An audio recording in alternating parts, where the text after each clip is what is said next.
சிம்மத்துக்கு சிம்மராசியில பிறந்த அத்துணை பேருக்கும் ஆரோக்கியத்தில் குறைபாடுகள் இருக்கின்றன. அம்மாவினுடைய அணைப்பு, அரவணைப்பு, அம்மாவின் சொத்துக்கள், அம்மாவின் சொந்தங்கள் மூலியமாக வரக்கூடிய யோகங்கள் எல்லாம் கிடைக்கும். சொந்த ஜாதகத்துல 4ஆம் வீடு விருச்சிகத்தில் செவ்வாய் இருந்தால் நிறைய அசையா சொத்துக்கள். ஆனால் எந்த ஒரு விஷயத்தையும் புத்தி கூர்மையுடன் பயங்கரமா அணுகக்கூடிய அனலிட்டிக்கல் பிரெயினுடன் அதிலிருந்து பூந்து வெளியில வரக்கூடிய யோகம் சிம்ம ராசிக்காரர்களுக்கு விருச்சிகத்தில் புதன் இருந்தால் அமையும். அம்மாவுடைய ஹெல்த்ல கவனங்கள் தேவை. தான் சொந்த ஆரோக்கியத்துல கூட எப்ப பார்த்தாலும் ஏதாவது ஒரு பிரச்சனைகளை கொடுத்துக்கிட்டே இருக்கும். இல்ல ஆன்மீகம், இல்ல தெய்வீகம், இல்ல தத்துவங்கள், இப்படி ஏதாவது ஒன்று பிடிச்சிக்குவீங்களே தவிர உலக வாழ்க்கை மேல அதிகமான நாட்டங்கள் இருக்காது. கன்னி ராசியை தவிர குரு சனி சேர்க்கை எங்கிருந்தாலும் ஆபத்தே. வெட்டு பண்ணி சேலஞ்சு பண்ணி சொல்ல முடியும். அவங்க கோடீஸ்வரராக மாறுவார்கள். வாழ்க்கையில கோடீஸ்வரர்களாக உருவெடுப்பார்கள்.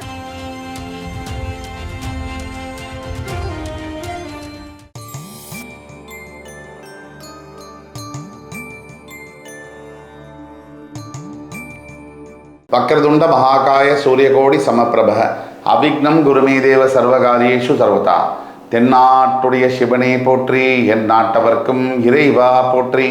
நண்பர்களே, இந்த புத்தம் புதிய காணொலியில் உங்கள் அத்துணை பேரையும் வரவேற்பதில் மிக்க மகிழ்ச்சி கொள்கிறேன். இன்னைக்கு நம்ம பார்க்க போகிறது சிம்ம ராசி. காலபுருஷ தத்துவத்துக்கு 5ஆம் வீடு என்று சொல்லக்கூடிய சிம்ம ராசி. சிம்மம் அசாத்தியமான கேப்பபிலிட்டி உள்ள ஒரு ராசி, திறமைகளை உள்ளடக்கிய ஒரு ராசி. சிம்மம் எல்லாத்தையும் ஜெயிக்கக்கூடிய ஒரு ராசி. குறிப்பா சிம்ம ராசியுடைய ஜாதகத்துல 4ஆம் வீடு என்பது ரொம்ப முக்கியமானது. அது சுகஸ்தானம்னு சொல்லுவோம். ஆரோக்கியத்தை குறிக்கக்கூடிய ஸ்தானம். ஏன் நம்ம இந்த வீட்டை பத்தி பேசுறோம்? 4ஆம் வீட்டில் கிரகங்கள் இருந்தால் என்ன நடக்கும்? அதே மாதிரி உங்கள் சுகபோகங்களை தீர்மானிக்கக்கூடிய ரகசியங்கள் என்ன? தவிர சிம்ம ராசிக்கு அபூர்வ கிரக சேர்க்கைகள் என்ன? இப்போ ஒரு 4ஆம் வீடு என்பது வீடு, வாகனம், சொத்து தவிர ஆரோக்கியம், இதெல்லாம் குறிக்கும். இதுல எல்லாமே வந்துடுது பாருங்க. கிட்டத்தட்ட 4ஆம் வீடு என்ன ஆகுது? கேந்திரஸ்தானம், வீடு, வாகனம், சொத்து, ஆரோக்கியம், முக்கியமான அத்தனை விஷயமும் இதுல வந்துடுது. சிம்மத்துக்கு ஏன் இந்த சுகஸ்தானம், ஆரோக்கிய ஸ்தானத்தை பத்தி அதிகமா வலியுறுத்தி பேசுறோம்? சிம்மத்துக்கு சிம்மராசியில பிறந்த அத்துணை பேருக்கும் ஆரோக்கியத்தில் குறைபாடுகள் இருக்கின்றன. ஆரோக்கியத்தில் சிம்மத்திற்கு ஏன் குறைபாடுகள்? நிறைய குறைபாடுகள் ஆரோக்கியத்தில் சிம்மத்திற்கு இருக்கு. ஏன்? தன்னுடைய ஆரோக்கியத்தை பற்றி மட்டுமல்ல, எதை பற்றியுமே கவலைப்படாத ஒரு ராசி. குறிப்பா ஆரோக்கியத்தை பற்றி கொஞ்சம் கூட கவலைப்படாத ஒரு ராசி. அதனால சிம்மத்துக்கு ஆரோக்கியத்தை பத்தி பேச வேண்டிய அவசியம் இருக்கு. நல்ல ஒரு ஆரோக்கியம் இல்லை, வீடு இருக்கு, வாகனம் இருக்கு, சொத்து இருக்கு, சல்லி பைசா பிரயோஜனம் இல்லை. நல்ல ஒரு ஆரோக்கியம் இருக்கு, வீடு இருக்கு, இல்லை வாகனம் இல்லை, சொத்து இல்லை, அப்பையும் பிரச்சனைகள் இருந்தாலும் வாழ்க்கையை வாழ்ந்துட முடியும். அப்போ ஆரோக்கியம் என்பது ரொம்ப முக்கியம். அப்போ ஆரோக்கியம் மற்றும் அபூர்வ கிரக சேர்க்கைகள் சிம்ம ராசிக்கு எப்படி இருக்கும்? அதை பற்றி தான் இந்த எபிசோடில் பேச போகிறோம். உங்களுடைய தனிப்பட்ட ஜாதகத்தை எடுத்து வச்சுக்கோங்க. அதுக்காக இப்போ நம்ம சொல்லக்கூடியது அப்படியே பொருந்தும் அப்படின்னு சொல்லிட முடியாது. நாம் சொல்லக்கூடியது பொது பலன்கள். பொருந்தலாம், 75% பொருந்தலாம், 25% பொருந்தாமல் இருக்கலாம். அப்படி அதற்கும் மேல் உங்களுக்கு சந்தேகம் இருக்குன்னா கீழே கொடுக்கப்பட்டுள்ள வாட்ஸ்அப் நம்பரில் எங்களை தொடர்பு கொண்டு பேசும்போது உங்களுக்கான 1-to-1 கன்சல்டேஷன் நாங்கள் ஃபிக்ஸ் பண்ணி நானே உங்கள்கிட்ட நேரடியாக தொடர்பு கொண்டு பேசி உங்களுடைய வாழ்க்கையில் எந்தெந்த பிரச்சனை இருக்குது, அதுக்கு என்ன தீர்வுங்கிறத உறுதியாக தீர்மானமாக சொல்ல முடியும். இப்போ சிம்மராசிக்காரர்களுக்கு உங்களுடைய ராசியாதிபதியான சூரியன் 4ஆம் வீடு சொல்லக்கூடிய விருச்சிகத்தில் இருந்தால் பாரம்பரியம் மிக்க ஒரு குடும்பத்தில் நீங்கள் பிறந்திருப்பீங்க. லெகசின்னு சொல்லுவோம். அப்பா வழியில் வரக்கூடிய சொத்துக்கள் அதிகமாக கிடைக்கும். அப்பாவினால பலன்கள், பாரம்பரியம், பரம்பரையினால மதிப்பு, மரியாதை, அந்தஸ்து கிடைக்கும். இப்ப இதே இடத்துல சந்திரன் இருக்குன்னு வச்சுக்கோங்க. சிம்மராசிக்காரர்களுக்கு இப்ப ஒரு உதாரணத்துக்கு இந்த இடத்துல குரு பகவான் இருக்காருன்னு வச்சுக்கோங்க. சிம்மராசிக்காரர்களுக்கு அம்மாவினுடைய ஆசீர்வாதம் அதிகமாக கிடைக்கும். அம்மாவினுடைய அணைப்பு, அரவணைப்பு, அம்மாவின் சொத்துக்கள், அம்மாவின் சொந்தங்கள் மூலியமாக வரக்கூடிய யோகங்கள் எல்லாம் கிடைக்கும். இதுவே சிம்மராசிக்காரர்களுக்கு 4ஆம் இடத்துல செவ்வாய் கிரகம் இருக்கு அப்படின்னா சில லீகல் ப்ராப்ளம்ஸ் வரக்கூடிய வாய்ப்புகள் இருக்கு. ஆனாலும் கண்டிப்பா அசைக்க முடியாத சொத்துக்கள், அசையா சொத்துக்கள் நிறைய வரும் வாழ்க்கையில். சொந்த ஜாதகத்துல 4ஆம் வீடு விருச்சிகத்தில் செவ்வாய் இருந்தால் நிறைய அசையா சொத்துக்கள், ஆனால் சட்டத்திற்கு புறம்பான வழியில் வரும். சிம்மராசிக்காரர்களுக்கு 4ஆம் வீடு விருச்சிகத்தில் செவ்வாய் இருந்தால் சட்டத்திற்கு புறம்பான வழியில் உழைச்சு வராது. உழைக்காமல் யாராவது அன்பளிப்பாகவோ லஞ்சமாகவோ வேற வழியிலோ வண்டி, வீடு, வாகனங்கள் வரும். அதுவே சிம்மராசிக்காரர்களுக்கு 4ஆம் வீட்டில் விருச்சிகத்தில் புதன் மட்டும் இருந்துட்டாருன்னா உச்சக்கட்ட புத்திசாலி, மிக துல்லியமாக கணிக்கக்கூடிய புத்தி திறன்கள். அதே மாதிரி கமிஷன் ஏஜென்ட்ஸ், இடைத்தரகர்களாக இருக்கக்கூடிய யோகங்கள், எந்த ஒரு விஷயத்தையும் புத்தி கூர்மையுடன் பயங்கரமா அணுகக்கூடிய அனலிட்டிக்கல் பிரெயினுடன் அதிலிருந்து பூந்து வெளியில வரக்கூடிய யோகம் சிம்மராசிக்காரர்களுக்கு விருச்சிகத்தில் புதன் இருந்தால் அமையும். அதே மாதிரி சிம்மத்திற்கு 4ஆம் வீடு என்று சொல்லக்கூடிய விருச்சிகத்தில் சுக்கிர பகவான் இருந்துட்டா சுகபோகமான வாழ்க்கை, லக்ஸுரியான லைஃப். கேட்கறதுக்கு முன்னாடியே தட்டில் இருக்கும். எது வேணுமோ, எனக்கு இனிப்பு வேணும், பலகாரம் வேணும், ஜூஸ் வேணும் குடிக்க, இந்த இடத்துக்கு போகணும், வரணும், இதை வாங்கணும், சுலபமாக வாழ்க்கை, ரொம்ப சொகுசான வாழ்க்கை.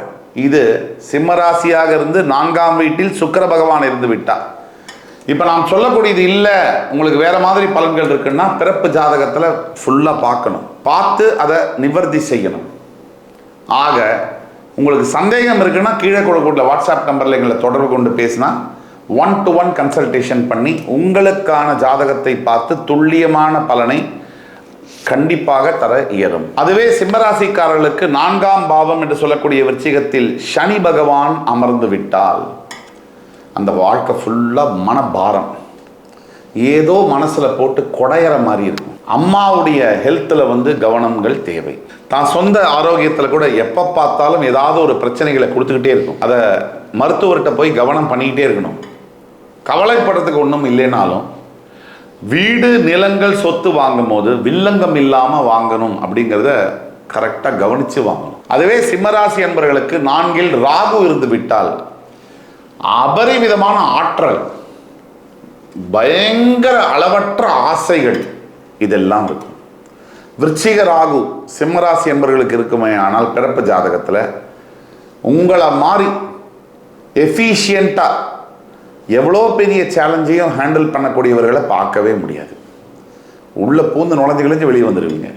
இதுதான் 4இல் விருச்சிக ராகு இருக்கும் போது சிம்மராசி அன்பர்களுக்கு வரக்கூடிய யோகம்.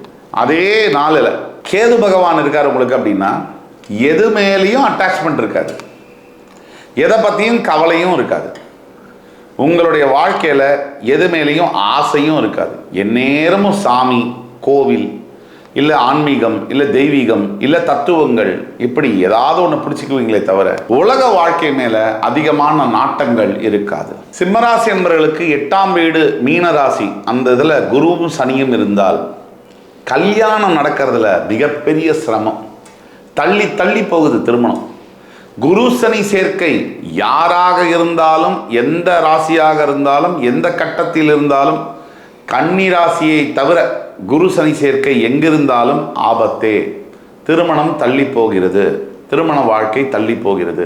ஆனால் சிம்மத்திற்கு திருமணம் தள்ளி போனாலும் நல்லதாக நடக்கும், லேட்டாக நடந்தாலும் நல்ல ஒரு மேரேஜ் நடக்கும். மற்ற ராசிகளுக்கு சற்று சிக்கலாகவே அது அமைகிறது. சூரியனும் செவ்வாயும் சேர்ந்து சிம்மராசிக்கு 5, 9, 10, 11 இந்த இடங்களில் அமைஞ்சிட்டால் அதிகார பலம் என்பது ரொம்ப கிடைக்கும். ஒரு நாட்டையே நிர்வாகம் பண்ணக்கூடிய அதிகாரம் கிடைக்கும்.